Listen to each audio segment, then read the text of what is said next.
What is going on, YouTube? My name is Lucas, and today I'm going to be talking to you about, Fisker, and it's still currently considered SPAQ, or Spartan Acquisitions. So if you're interested in this company, and you're interested in the merger, because I do have some information on that, I suggest you stay tuned right after this.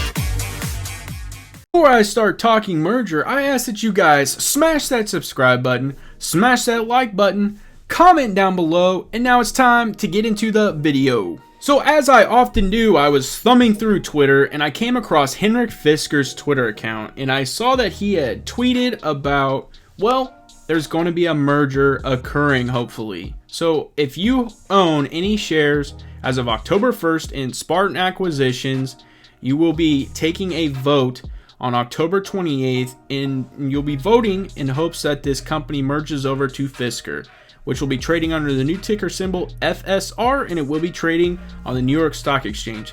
I know Henrik Fisker is probably very, very excited. I wish nothing but the best for this company.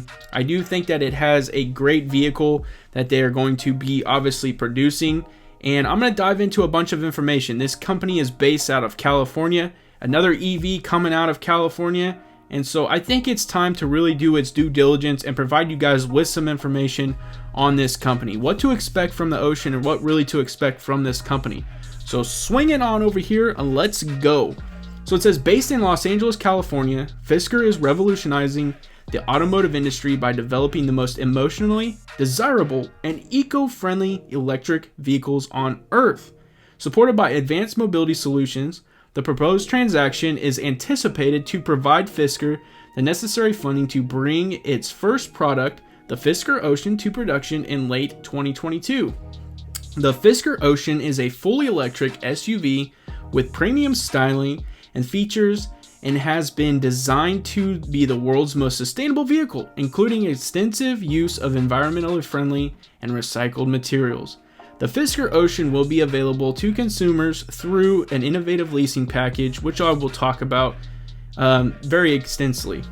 And it says that optimized for driver convenience and accessibility, the vehicle has won numerous awards since its debut at the Consumer Electronics Show earlier in 2020, highlighting strong market reception for this type of vehicle and for the Fisker ethos of appealing design and sustainability. The time has come. It's time to introduce to you guys the Fisker Ocean. So now I'm going to provide you information on this vehicle and really draw you in and see what you guys think. So starting out, the world's most sustainable vehicle, deliveries starting in 2022. Keep that date in mind, and it's late 2022 to be exact. 250 to 300 mile all-electric range, vegan interior and recycled materials, unique flexible lease. Keep that in mind as well. So continuing on, functional utility with 566 liters or 20 cubic feet of trunk space, the vehicle presents practicality and utility. The space increases to 708 liters or 25 cubic feet with the partial shelf removed, expanding to 1,274 liters, 45 cubic feet. With the rear seats folded, the Fisker Ocean will come with roof rails and towing hook options. Towing capacity will be released in 2021, so that might be a positive catalyst. All-terrain power driving and all-terrain driving. The Fisker Ocean will be offered in a four-wheel drive configuration on all trims except for the base model rear-wheel drive, reflecting the vehicle's off-road capabilities.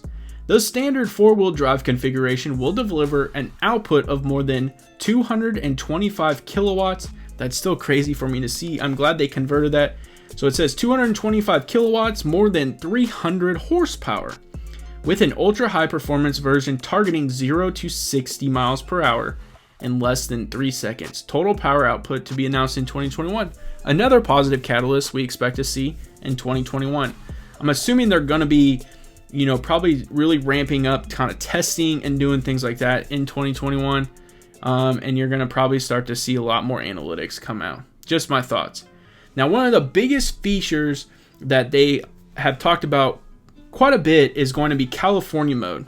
This patent feature, inspired by Fisker's brand's roots and passion for Southern California coastline, lowers and slides 9 glass windows and panels to open the entire cabin with one touch. That's amazing. Creating an open air feeling while still maintaining a full roll cage safety structure around the passengers. Sounds like to me it's going to be like the brand new Los Angeles Rams and Los Angeles Chargers Stadium, where you're just getting a free flow and kind of get that ocean air, which makes sense. California mode, it's called an ocean. California mode allows the rear hatch glass to drop, enabling long items to be placed through the opening without having to drive with an open tailgate. Fisker will offer this feature as standard across all options packages except for the base model. So it sounds like if you're wanting to do a lot of these cool features, you need to stay away from the base model. So it says Foresight, a state-of-the-art heads-up display integrated into the windshield, will be complemented by a large 16-inch center touchscreen and a 9.8-inch cluster screen. From augmented reality features to haptic touch buttons and immersive digital experiences, the vehicle offers impressive visuals all around. So now it's going to be time to get into the vehicle leasing option, or as they call it, flexible lease and purchase options. This will be provided through Apple, Android, and some other features that allow you to do the leasing option. It's going to start at $379 a month. This is what they call the Flex E payment. You can cancel it at any time. One-time initiation and activation fee, and it's going to start at $2,999 due at the subscription. High mileage allowance, 30,000 miles per year with monthly rollover. No hidden cost, includes full service and maintenance. Flexible term, so there's no long-term commitment. And if you want to purchase it outright, which is what I'm kind of getting from this, the purchase cost would be $37,499 US dollars. And it also says that $29,999 US dollars with the US federal tax credit if applicable.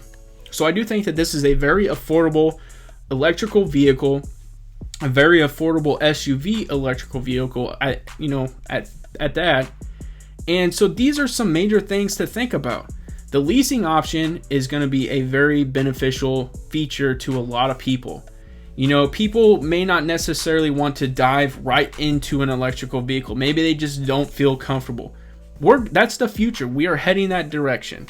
And obviously, with where this company is located, the state of California, Gavin Newsom has come out, and I've hit on this multiple times because Gavin Newsom is clearly pro-electrical vehicle, and he's obviously clear, zero emissions, because, well, obviously the amount of forest fires that keep occurring and just so much with, our ecosystem, it makes sense.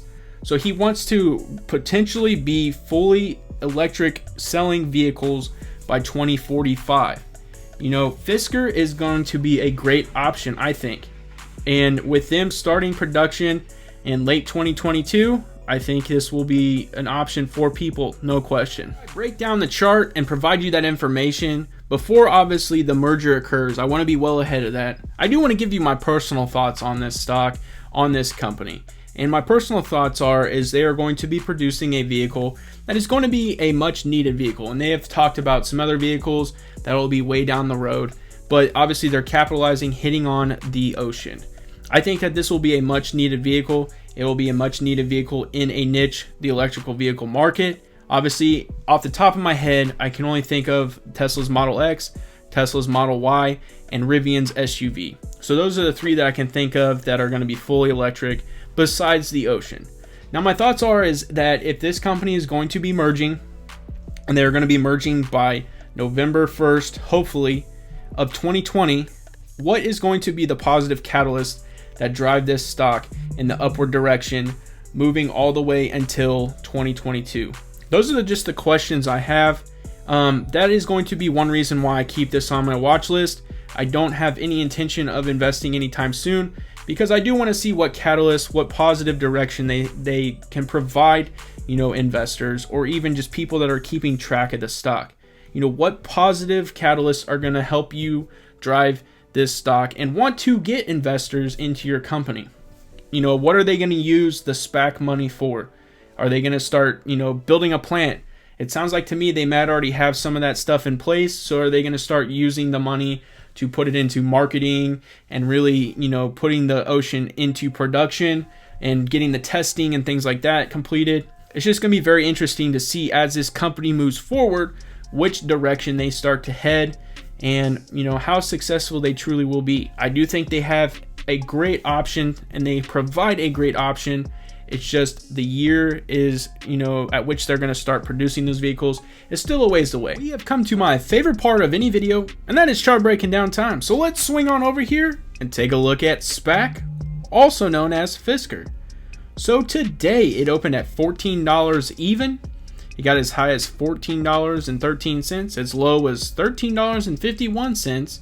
Its volume was 3.877 million. Its market cap is $959.1 million. Its 52-week high is $21.60. 52-week low is $9.75. And its average volume is 9.487 million. It closed out today at $13.70. That was down 1.44%. But then it climbed just a hair in the after hours, 1.09%. Closing out the day completely at $13.85. Now we're looking at a 1 month chart, and obviously this thing is kind of going up and down, and then there was just a massive drop off. That honestly, in my opinion, was just because the entire market has been down. There has been so much volatility when it comes to just the EV market in general. I mean, a perfect example is Hyliion, who just merged, really hasn't had any negative news revolving around it, but hasn't had any positive catalyst either besides the merger, and it's going down in, you know, tens of percentages at a time. So I mean, it's just kind of been all over the place. These are stocks that you have to, if you're going to invest in my personal opinion, you have to keep track of and just really see what is going to happen. I mean, $21.60 for a 52-week high is not bad, and you know where we're currently sitting at $13.85. To me, this is a great opportunity if this is something you're interested in, especially with the merger coming up. Now, like I stated earlier, my personal thoughts are with them not producing a vehicle until 2022, late 2022, you know, what is going to drive this stock in the upward direction? You know, there is so much stuff that could lead up to that. If they, you know, come out with positive news on maybe something they discover with the ocean during testing or something could drive it up. You know, I'm interested to see what happens with that, with having such a window before they produce a vehicle. But I'm excited for this company. I'm excited to see what happens. It will stay on my watch list, and that's where it's going to go for now. You guys enjoyed this video, and you know, at whatever you choose to do with SPAQ currently, transitioning over to Fisker, you know, do your due diligence, do your research. And speaking of doing your research, I do want to remind you, I am not a financial advisor, and anything I say in this video is for entertainment purposes only. And that's what I'm here to do, entertain. You should be doing your own due diligence on stocks, on companies you are interested in, and really find out, you know, the deep, dark depths of what these companies are all about, especially if you're going to be investing in them. That's some of my advice. And you guys know how I do it. If you enjoy this video, smash that like button. It helps out tremendously. And if you enjoy the content, because I'm going to keep the content flowing, subscribe to my YouTube channel. And as always, have a good day.